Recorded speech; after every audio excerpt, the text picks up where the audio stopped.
사사기 21장 1절에서 12절 말씀, 우리 한 절씩 교독하도록 하겠습니다. 이스라엘 사람들이 미스바에서 맹세하여 이르기를 우리 중에 누구든지 딸을 베냐민 사람에게 아내로 주지 아니하리라 하였더라. 백성이 베델에 이르러 거기서 저녁까지 하나님 앞에 앉아서 큰 소리로 울며 이르되 이스라엘의 하나님 여호와여, 어찌하여 이스라엘에 이런 일이 생겨서 오늘 이스라엘 중에 한 지파가 없어지게 하시나이까 하더니, 이튿날에 백성이 일찍이 일어나 거기에 한 제단을 쌓고 번제와 화목제를 드렸더라. 이스라엘 자손이 이르되 이스라엘 온 지파 중에 총회와 함께하여 여호와 앞에 올라오지 아니한 자가 누구냐 하니, 이는 그들이 크게 맹세하기를 미스바에 와서 여호와 앞에 이르지 아니하는 자는 반드시 죽일 것이라 하였습니다. 이스라엘 자손이 그들의 형제 베냐민을 위하여 뉘우쳐 이르되 오늘 이스라엘 중에 한 지파가 끊어졌도다. 그 남은 자들에게 우리가 어떻게 하면 아내를 얻게 하리요? 우리가 전에 여호와로 맹세하여 우리의 딸을 그들의 아내로 주지 아니하리라 하였도다. 또 이르되 이스라엘 지파 중 미스바에 올라와서 여호와께 이르지 아니한 자가 누구냐 하고 본즉 야베스 길르앗에서는 한 사람도 진영에 이르러 총에 참여하지 아니하였으니 백성을 계수할 때에 야베스 길앗 주민이 하나도 거기 없음을 보았습니다. 회중이 큰 용사 12,000명을 그리로 보내며 그들에게 명령하여 이르되 가서 야베스 길르앗 주민과 부녀와 어린아이를 칼날로 치라. 너희가 행할 일은 모든 남자 및 남자와 잔여자를 진멸하여 바칠 것이니라 하였더라. 그들이 야베스 길앗 주민 중에서 젊은 처녀 400명을 얻었으니 이는 아직 남자와 동침한 일이 없어 남자를 알지 못하는 자라. 그들을 실로 진영으로 데려오니 이곳은 가나안 땅이더라. 아멘. 오늘 이 사사기 21장의 말씀은 사사기의 결론에 해당되는 말씀이죠. 그런데 오늘 나타나는 하나님의 말씀은 우리가 생각하는 하나님의 말씀의 결론이 아닌 것 같습니다. 왜냐하면요, 오늘 이 사건은 사사기 19장부터 시작하여 19장, 20장, 21장에 이르기까지 이스라엘이 행하는 정말 크고 놀라운 제약들이 참 잘 나타나 있거든요. 근데 이제 그 결론이 무엇이냐면 우리가 잘 아는 말씀 중에 하나죠. 25절에 보면 이렇게 말씀하거든요. 21장 25절에 보시면 그때 이스라엘에 왕이 없으므로 사람이 각기 자기의 소견에 옳은 대로 행하였더라. 물론 이스라엘에는 지금 왕이 없습니다. 그런데 분명히 보이지 않는 하나님이 계시죠.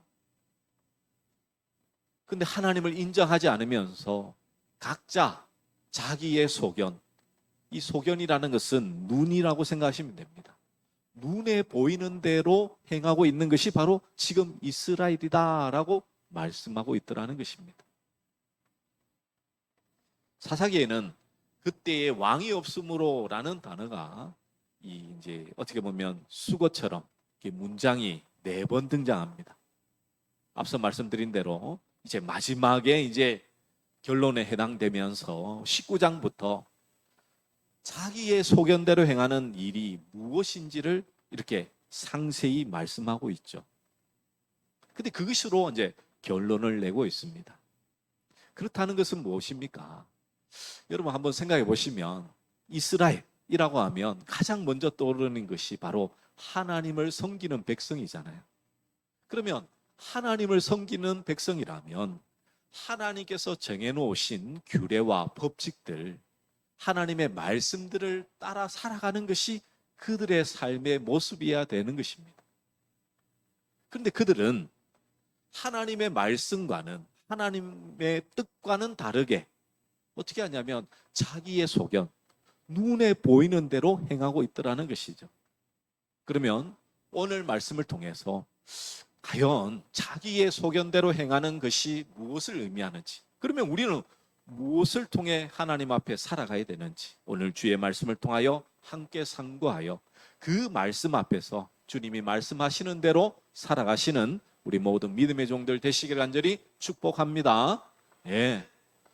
오늘 본문의 말씀은요, 좀 이해가 필요합니다. 앞서 말씀드린 대로 19장부터 이어오는 사건의 연속이에요. 19장에 보시면 한 레위인이 첩을 데리고 살아갑니다. 레위인이라고 하면 하나님의 말씀을 가르치고 또 이렇게 성전에서, 성막에서 하나님의 일을 감당하는 사람이요, 그리고 율법의 말씀을 전하는 자로 하나님께서 세워주셨는데 첩을 두고 있다라는 것도 놀랍죠. 근데 첩이 바람을 피워서 도망하여 갔는데 또 그 찾아가서 이제 그를 이제 데리고 오는 그 장면이 이제 19장에 처음에 등장합니다. 이렇게 데려오는 가운데에 기브아라는 이 이제 베냐민 지파에 속한 그 마을에 갔는데 그 마을의 사람들이 이 레위인과 이렇게 또 관계를 가지려고 해요. 남색이죠. 동성애입니다. 그런 가운데서 이제 어떻게 하냐면 그 이제 묵는 집에서 자신의 딸과 이 여인을 첩을 주면서 이제 그렇게 하지 마라라고 얘기합니다. 그런데 이제 이렇게 행음을 하고는 그 여인이 죽게 되는 거예요. 그 첩이 죽게 된 것입니다. 그래서 이 레위인이 아주 너무나도 슬프고 얼마나 참 억울하고 참 그렇게 했습니다. 근데 시체를 토막내어서 12지파에게 또 보내버립니다. 그리고는 이 일이 일어났다라고 얘기하죠. 온 이스라엘이 미스바에 모여서 아니 어떻게 이런 일이 일어날 수 있냐라고 이제 크게 격동하기 시작하죠. 그래서 사람들이 모여서 함께 모여서 베냐민 지파와 전쟁을 일으키게 됩니다. 전쟁을 일으키는데 베냐민 지파가 잘못했으니까요. 전쟁에 승리했으면 아무 문제가 없는데 두 번이나 이렇게 전쟁에 지게 되죠. 그런 가운데 이스라엘 백성들은 하나님 앞에 금식하며 하나님 앞에 제사를 드리며 하나님께 기도하기 시작합니다. 그런 가운데 하나님께서 베냐민 지파를 너희에게 붙여주겠다라고 하시고 전쟁에 나가서 어떻게 하냐면 승리합니다. 그런데 전쟁에 승리하고 남은 사람은 도망간 남자들 600명밖에 없습니다. 그게 다 진멸해버린 거예요. 그런 가운데 오늘 이제 본문의 21장 1절이 이렇게 시작하는 거예요. 1절에 보시면 이렇게 말씀하죠. 이스라엘 사람들이 미스바에서 맹세하여 이르기를 우리 중에 누구든지 딸을 베냐민 사람에게 아내로 주지 아니하리라 하였더라. 자, 미스바에 전쟁을 하기 위해서 모였던 사람들이 두 가지 맹세를 합니다. 그 첫 번째가 1절의 말씀이죠. 뭐냐면 베냐민 지파에게는 딸을 주지 않겠다. 그 말은 이제 베냐민 지파와는 관계를 맺지 않겠다라고 딱 단언한 것입니다. 그런데 앞서 말씀드린 대로 그들은 지금 어떻게 했냐면 전쟁을 통해서 다 진멸해버려요. 남은 사람은 600명, 남자들밖에 없습니다. 그러면 어떻게 됩니까? 그 지파가 사라지게 된 거예요. 이제 전쟁이 끝나고 나니까 모든 상황을 이제 파악하기 시작한 거예요. 그래서 어떻게 합니까? 2절에 보시면 백성이 베데데에 이르러 거기서 저녁까지 하나님 앞에 앉아서 큰 소리로 울며 3절에 이르되 이스라엘의 하나님 여호와여 어찌하여 이스라엘에 이런 일이 생겨서 오늘 이스라엘 중에 한 지파가 없어지게 하시나이까 하더니 하나님 앞에 울면서 떼쓰는데 뭐라고 하냐면 하나님 왜 이런 일을 주셔서 한 지파가 사라지게 하셨습니까? 라고 지금 이야기하고 있습니다. 근데 지금 이스라엘이 이렇게 말하는 게 여러분 맞는 말일까요? 아니요. 처음 전쟁을 시작하게 된 배경부터 시작해서 지금까지 하나님께서는 단 한 번도 베냐민을 멸절해라라고 명하신 적 없어요. 그 전쟁을 하면 이기게 해주겠다라고 얘기합니다. 근데 자기들이 그렇게 해놓고는 뭐라고 하냐면 하나님 왜 이렇게 하셔가지고 우리가 한 지파가 사라지게 하십니까? 라고 얘기합니다. 이스라엘이 어떻게 행동했는지 우리 본문의 앞선 한 절만 보면 잘 알 수가 있습니다. 48절, 사사기 20장 48절에 보면 이렇게 말씀하거든요. 제가 읽어드리면 이스라엘 사람이 베냐민 자손에게로 돌아와서 온 성읍과 가축과 만나는 자를 다 칼날로 치고 닥치는 성읍은 모두 다 불살랐더라. 아마도 전쟁을 2번이나 져서 그런지, 그리고 이 레위인 첩을 죽여서 아마도 이 기분이 아주 나빴는지 성읍에 들어가서는요, 만나는 사람마다 다 죽여버립니다. 그리고 성읍을 불살라버려요. 그 말은 뭡니까? 아예 완전히 초토화시켜버린 거예요. 누가 행했습니까? 하나님이 행하신 것입니까? 아니요. 자기들이 행했어요. 자기들. 그래 놓고는 하나님께 따지기를 뭘로 말합니까? 하나님 왜 이렇게 하셨습니까? 라고 얘기하죠. 오늘날 우리도 하나님 앞에서 신앙생활하면서 믿음 생활하면서 이런 모습은 없지 않았습니까, 여러분? 없었다고 말할 수 있습니까? 아니, 내가 한 일을 가지고 결과가 딱 잘못되면요, 그걸 하나님 탓하는 경우가 있죠. 하나님 나에게 왜 이런 시련을 주십니까? 왜 나에게 이런 시험을 주십니까? 아니, 자기가 지금 뭐 하고 있습니까? 전쟁을 하고 남겨두면 되죠. 여인들만 남겨뒀어도요. 아이들을 남겨뒀으면 해도 아무런 문제 없어요. 근데 보이는 대로 다 죽여버립니다. 멸절시켰다니까요. 그래 놓고는 하나님께 지금 따져 묻고 있어요.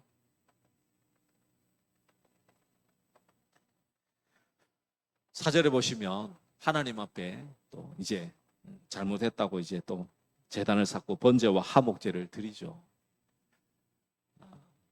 그리고 또 어떻게 합니까? 5절에 보시면 이스라엘 자손이 이제 2번째 이제 맹세한 것이 등장합니다. 이스라엘 자손이 이르되 이스라엘 온 지파 중에 총회와 함께하여 여호와 앞에 올라오지 아니한 자가 누구냐 하니 이는 그들이 크게 맹세하기를 미스바에 와서 여호와 앞에 이르지 아니하는 자는 반드시 죽일 것이라 하였느니라. 이제 함께 전쟁으로 나가는데 참석하지 않으면 그 지파와 그 지파에 속한 사람들은 다 죽여버리겠다라고 그들이 또 맹세한 거예요. 그게 2번째 맹세입니다.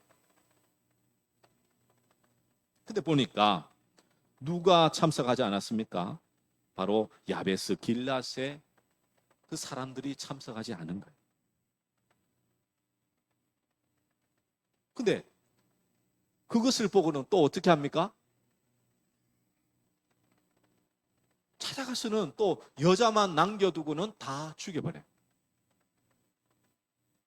그래서 남자를 알지 못하는 처녀들을 400명 데리고 옵니다.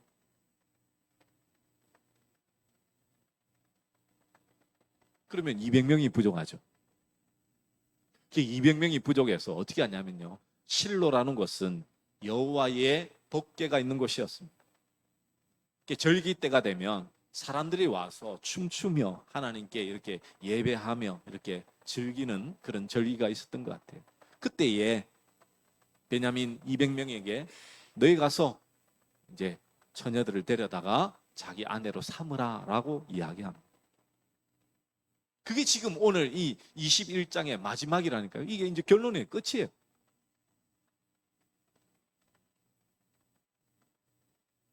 아니, 여러분 한번 생각해 보십시오. 이 사사기의 말씀이 이렇게 결론이 난다는 것은 지금 하나님께서 뭘 말씀하고자 하시는 거예요? 분명한 하나님의 백성들은 하나님의 규례와 율법이 있으며 하나님의 법도를 따라서 살아가야 되는 것이 하나님의 백성들의 모습이잖아요. 근데 그들은 전혀 하나님을 왕으로 모시지 않기 때문에 자기 소견, 자신의 뜻, 눈에 보이는 대로 자기가 맹세하는 대로 지금 행하고 있는 것을 지금 사사기 말씀을 통해서 지금 계속해서 말씀하고 있는 것이죠. 그러면 이제 우리가 살펴볼 것이 그것입니다. 그러면 왜 이스라엘 백성들은요, 이렇게 할 수밖에 없었냐는 것이죠. 단순히 사람을 죽이고 전쟁을 일으키고 여러 가지 악행을 행하는 것, 그것을 하나님께서 말씀하시고자 하는 바는 아니겠죠. 왜 이렇게 할 수밖에 없었는지를 깨달아 알아서 우리가 하나님 앞에 살아갈 때는 그렇게 하지 않아야 되는 것이잖아요. 아니 여러분, 이스라엘에 하나님을 향한 신앙과 믿음의 모습이 의식으로 나타나지 않았기 때문이었을까요? 아니요. 그들은 문제가 풀리지 않으면 하나님께 금식도 하고요, 하나님께 제사도 드리고 하나님 앞에 기도도 했습니다. 근데 성경은 그들은 자신들의 소견대로 행하였다라고 말씀하고 있다니까요. 그 말은 무엇입니까? 의식을 행하는 것, 즉 종교 생활 행하는 것이 하나님의 뜻에 맞는 생활이 아니라는 것을 말씀하고 있죠. 그렇잖아요. 지금 여러분 뭐 잘 아시겠지만 그들은 필요하면요 하나님께 기도했다니까요. 하나님께 제사 드렸습니다. 금식도 했어요. 그런데 성경은 자신의 소견대로 행하였다라고 말씀하고 있습니다. 그럼 그 말씀은 무엇입니까? 단순히 하나님께서 원하시는 것은 그냥 의식을 행하는 것, 종교적인 모습을 행하는 것, 그거 하나님 그걸 원하시는 것 아니라니까요. 이것이 기본으로 우리의 마음속에 있지 않으면요, 우리는 이스라엘과 똑같이 행할 수밖에 없는 것입니다.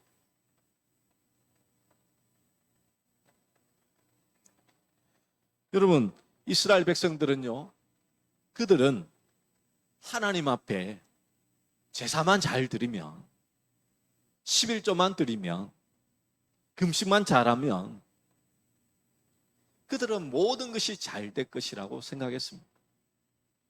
근데 하나님은 계속해서 구약의 말씀을 통해서 무엇을 말씀하십니까? 너희는 나를 버렸다, 나를 떠났다, 영적 음행을 행했다라고 하나님은 계속해서 말씀하시죠. 그렇다는 것은 그들의 의식 속에 분명한 문제가 있는 것이죠. 어떤 문제입니까? 하나님께서 말씀하신 그 의식의 본래의 뜻을 전혀 깨닫지 못하는 거예요. 하나님은 절기와 그리고 율법과 규례를 통해서 주신 것은요, 단순히 그것을 잘 지켜 행하라고 주신 게 아니에요. 무슨 말이냐면 뭐 맥추절 뭐 이런 것을 주신 것은 맥추절을 잘 보내면 하나님께서 복 주시겠다, 너희를 돌보겠다라는 의미가 아니죠. 여러분 생각해 보세요. 하나님이 제사를 얼마나 잘 드리느냐, 그거 하나님 보시겠습니까? 동물을 이렇게 배를 갈라서 포를 뜨고 내장을 꺼내고 피를 이렇게 다 이렇게 분리하는데 얼마나 잘하는 사람들, 얼마나 잘 드리느냐, 깨끗하게 드리느냐, 그걸 하나님 보실까요? 그거 안 보셔요. 그게 뭔 중요합니까? 다 태워서 그냥 드리는 건데.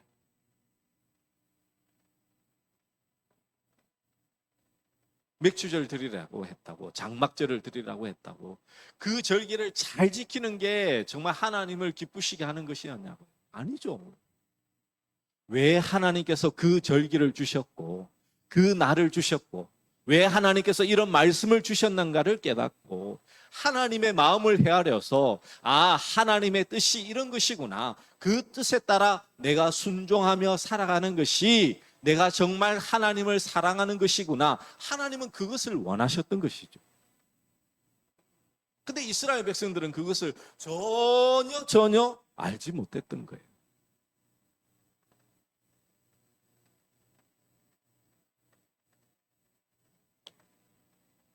그래서 하나님은요, 하나님의 백성들을 향하여서 얼마나 책망하시고 선지자를 보내어서 죄를 깨닫고 돌이키라고 그렇게 말씀하셨습니까? 그러나 그들은 알지 못했던 거예요. 오늘도 깨닫지 못하는 그들을 향하여 하나님은 이런 말씀을 합니다. 자, 우리 12절 말씀 한번 볼까요? 12절 말씀 우리 같이 한번 읽어보도록 하겠습니다. 준비 시작. 그들이 야베스 길르앗 주민 중에서 젊은 처녀 400명을 얻었으니 이는 아직 남자와 동침한 일이 없어 남자를 알지 못하는 자라. 그들을 실로 진영으로 데려오니 이곳은 가나안 땅이더라. 아멘. 여러분, 실로는 하나님의 법궤가 있는 그런 곳이죠. 근데 오늘 사사기 이 21장의 12절의 말씀은 이곳은 가나안 땅이더라 라는 표현이 딱 들어가 있죠. 여러분, 강원도에 사는 사람들에게 원주와 춘천은 강원도 땅이더라 이렇게 말하면 여러분 뭐라 생각하시겠습니까? 당연한 거 아니냐고. 그게 무슨 말이냐고 하겠죠. 지금 이스라엘 백성들에게 실로를 얘기하면서 뭐라고 말하고 있냐면 가나안 땅이었더라라고 말씀하고 있습니다. 그 말은 그냥 단순히 지명이 이 실로가 가나안 땅이라고 말하고 있는 거 아니에요. 왜냐하면 하나님의 법궤가 있는 곳이라니까요. 모든 이스라엘 백성들이 절기 때만 되면 그곳에 나오는 것이에요. 그렇다는 것은 이 표현을 통해서 지금 이 가나안 땅인 이곳에서 너희가 지금 무엇하고 있느냐라는 것을 말씀하고 있는 것이죠. 이곳은 가나안이라니까요. 가나안. 여러분, 가나안 땅이 왜 가나안 땅입니까? 단순히 이스라엘이 착하고 선해서 하나님께서 가나안 땅 너희들 다 죽어 없어져 라고 해서 하나님께서 보내주신 땅입니까? 아니요. 하나님께서는 가나안 땅에 보내주신 것은 전적인 하나님의 은혜와 자비하심과 사랑으로 그 땅을 하나님께서 허락하신 것이죠. 근데 그 허락하심은요, 단순히 그냥 있는 거 그냥 빼앗아서 준 거 아닙니다. 하나님께서 분명히 말씀하셨어요. 레위기 18장 28절과 29절에 보면 이렇게 말씀하거든요. 너희도 더럽히면 그 땅이 너희가 있기 전 주민을 토함같이 너희를 토할까 하노라. 이 가정한 모든 일을 행하는 자는 그 백성 중에서 끊어지리라 라고 말씀합니다. 그러니까 가나안 땅에서 하나님께서 이스라엘을 통해서 가나안 땅을 치신 것은요, 그 땅에서 죄가 간영했어. 하나님의 심판의 도구로 하나님께서 이스라엘을 사용했다는 거예요. 근데 이스라엘이 똑같이 가나안인처럼 행하면 너희도 뭐 한다고요? 토해버린다라고 말씀하고 있는 거예요. 그러면 이 가나안이라는 지역은요, 단순히 그냥 하나님께서 주신 땅이니까 내 마음대로 내 소견에 오른 대로 내 뜻대로 살 거야 라고 하면 됩니까? 안 됩니까? 안 되는 곳이죠. 왜? 하나님께서 은혜로 주신 땅이라니까요. 아무런 값 없이. 그러면 그 땅에 들어가서는 오직 하나님의 규례와 하나님의 그 율법의 말씀에 따라서 하나님께서 원하시는 대로 살아가야 되는 것이 하나님의 백성된 사람들의 진정한 모습이겠죠.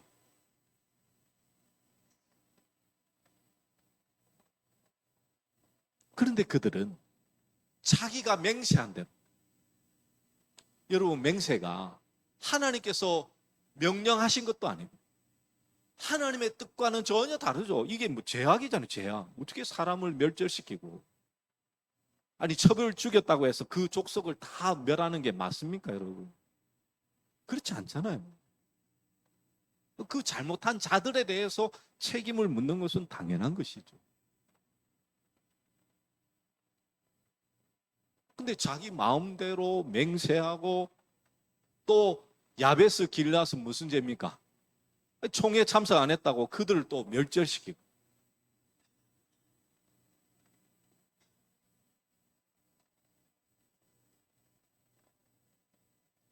가나안 땅이에요. 가나안 땅. 하나님의 말씀과 하나님의 그 모든 삶을 통해서 하나님의 사랑과 은혜와 자비하심을 드러내야 될 땅인데도 불구하고 그들은 전혀 그렇게 살지 못했던 것이죠.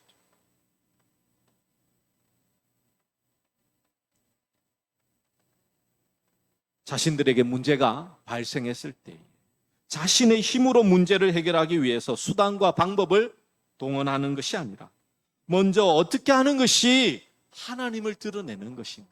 그것을 생각해야죠. 생각해야죠.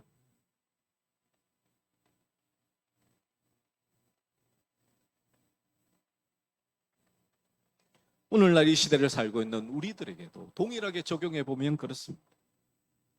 우리가 예수 그리스도 안에서 산다라는 표현들을 하죠. 왜? 예수님께서 우리 죄를 위하여 죽으시고 다시 사셨기 때문에 우리는 그리스도 안에 사는 자입니다. 그렇다는 것은 무엇입니까? 세상 사람들과는 달라야 되는 것이죠. 교회를 다닌다고 해서 다른 게 아닙니다. 내가 예수 그리스도 안에 있기 때문에 세상 사람들과는 구별된 삶, 다른 삶을 살아가야 되는 것이죠. 근데 우리는 생각해 보면요, 아니 예수님 안에 산다라는 것이 좀 추상적이고 좀 구체적이지 않을 때가 많습니다. 왜냐하면 예수님이 보이시는 것도 아니고 세상에 살아가다 보면요, 내가 죄를 지을 때 하나님께서 딱 나타나셔서 너 죄 지으면 안 돼 라고 말씀하시면 좋겠는데 그렇지 않죠. 그러다 보니까 예수님 안에서 산다는 것이 무엇을 말하는지 우리가 좀 이 생각 없이 구체적으로 우리의 신앙에 적용 없이 살아갈 때가 많습니다. 오늘 우리가 이스라엘 백성들 가나안 땅에 살고 있는 그들의 삶을 통하여서 우리의 삶에 좀 적용해 보면요, 이렇게 되는 거예요. 그리스도 안에서 산다는 것은요, 우리를 위하여 십자가에서 피 흘려 죽으신 그 하나님의 전적인 은혜를, 사랑을, 그 자비하심을 우리의 삶을 통해서 나타내는 것이 바로 그리스도 안에 사는 자의 참된 모습임을 여러분 꼭 기억하시길 바랍니다. 그게 우리 믿는 자들의 삶이에요. 근데 이것은요, 그냥 단순히 규칙을 만들었어. 나는 이렇게 맹세를 통해서 이루어지는 것이다? 아니요. 하나님께서 선택하셨던 이스라엘은요, 자신들의 삶 속에서 아무런 이렇게 노력이나 열심이나 규칙을 통해서 이루어진 게 있습니까? 없습니까? 없었다니까요. 도달하지 못합니다. 그래서 하나님께서 우리에게 무엇을 주셨습니까? 바로 성령 하나님을 우리 가운데 보내어 주신 것이죠. 성령 하나님은 우리를 예수 그리스도를 주라고 고백하시면서 주의 말씀을 기억나게 하시고 주의 말씀대로 살게 하시고 힘을 주시며 우리의 지치고 상한 찢어지고 상처 입은 영혼을 다시금 소생시키시는 하나님의 놀라운 역사를 우리 가운데서 행하시는 분이십니다. 하나님께서 우리 가운데 성령 하나님을 보내어 주셔서 주님 안에서 오직 예수 그리스도의 은혜, 그 사랑, 그 자비하심을 우리의 삶을 통해서 드러내기를 원하시고 계시는 거예요.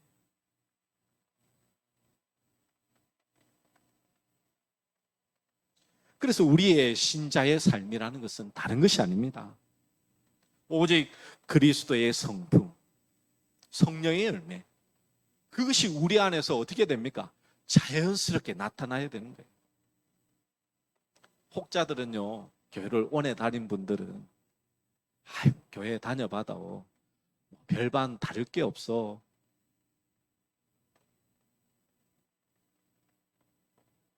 나는 저 세상 사람들과 내가 뭐가 다른지 모르겠어 하는 분들은요, 정말 하나님의 말씀 앞에 여러분의 심령을 찢으셔야 돼요.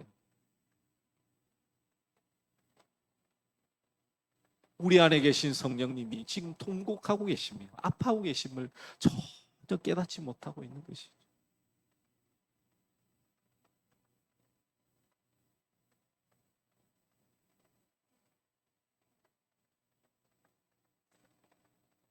오늘 본문의 말씀은요, 단순히 이스라엘 백성들을 향하신 말씀이 아닙니다. 이 시대를 살고 있는 우리들에게 향하신 하나님의 살아있는 말씀이죠.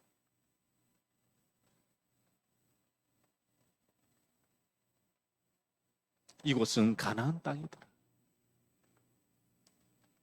우리는 예수 그리스도 안에 사는 자이더라. 우리는 세상 속에서 예수님의 안에서 사는 자로서 살아가야 된다는 거예요. 우리의 말과 우리의 표정과 행동이, 우리의 심령이 예수 그리스도만으로 드러나는 삶, 그 삶을 하나님은 기뻐 받으시는 것이죠. 때로는 그렇지 못하게 살 때가 있습니다. 남을 지적하실 필요 없어요. 남을 향하여서 비방하실 필요 없습니다. 오직 내 안에 계신 하나님 앞에 내 자신의 죄를 안고 나를 위하여 피 흘려 죽으신 그 예수님만을 나의 주로 모시고 오직 하나님 앞에 나아가 우리의 잘못을, 우리의 죄를 회개함으로 주님 앞에 돌이키기만 하면 되는 거예요.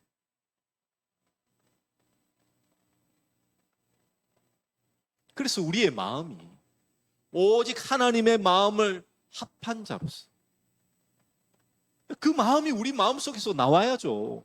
근데 우리 속에 올라오는 것은 세상의 사람들과 똑같은 죄악의 마음이라 우리의 심령을 채야 되는 것 아닙니까? 세상으로 가득 찬, 세상으로 부유한 우리의 마음이 오직 하나님을 향하여 가난한 자로, 갈급한 자로, 하나님 앞에 부르짖는 자로 주님 앞에 서야 될 줄 믿습니다. 말씀을 정리하면 맺습니다. 예수님은 이 땅에 율법을 폐하러 오신 것이 아니라 완전케 하러 오셨다라고 말씀합니다. 근데 완전케 하러 오신 것은요, 우리에게 이것 행해라, 저것 행해라, 그 율법을 주시기 위해서 오셨습니까? 아니죠. 그 율법이 주신 참된 의미를 깨닫게 해주셨잖아요. 그 말은 무엇입니까? 우리가 예수님 안에 산다는 것은 내가 무엇을 행하는 게 아니에요. 하나님께서 나를 통하여 무엇을 행하실지를, 그 의미를 여러분 하나님 안에서 분명하게 깨닫고 그것을 위해서 살기 위해서 우리가 하나님 앞에 몸부림치며 살아가야 되는 거예요. 이스라엘 백성들은 그때 왕이 없었다라고 말합니다. 어디에 핑계대고 있다고요? 왕이 없어서. 지금으로 말하면 경제가 안 돼서, 저 정치인이 돼서 라는 말과 똑같아요. 아닙니다, 여러분. 여러분의 마음속에, 우리의 마음속에 진정한 예수 그리스도가 살아계십니까? 그렇다면 여러분은 그리스도 안에 하나님의 자녀로서 예수님을 믿는 자로서 여러분 살아가셔야 되는 거예요. 자기의 소견대로 살아가는 인생이 아니라 오직 여러분 안에서 예수 그리스도만이 드러나시는 그 삶을 살아내시는, 감내하시는 우리 모든 믿음의 종들 되시길 간절히 축복합니다. 우리 말씀을 기억하며 우리 함께 찬양하도록 하겠습니다. 나는 주님께 속한 자입니다.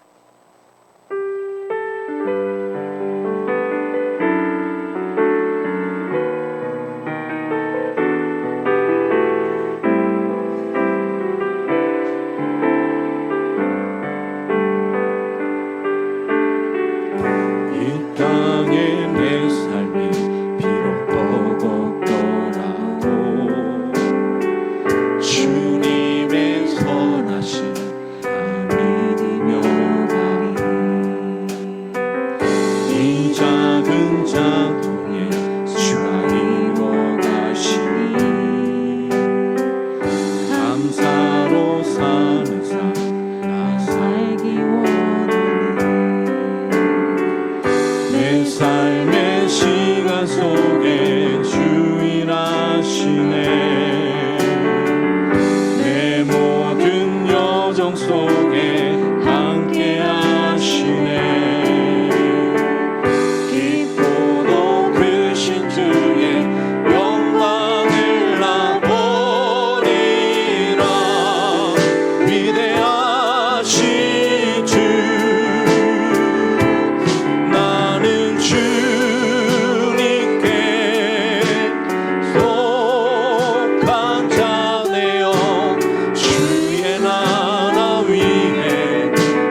주님께 나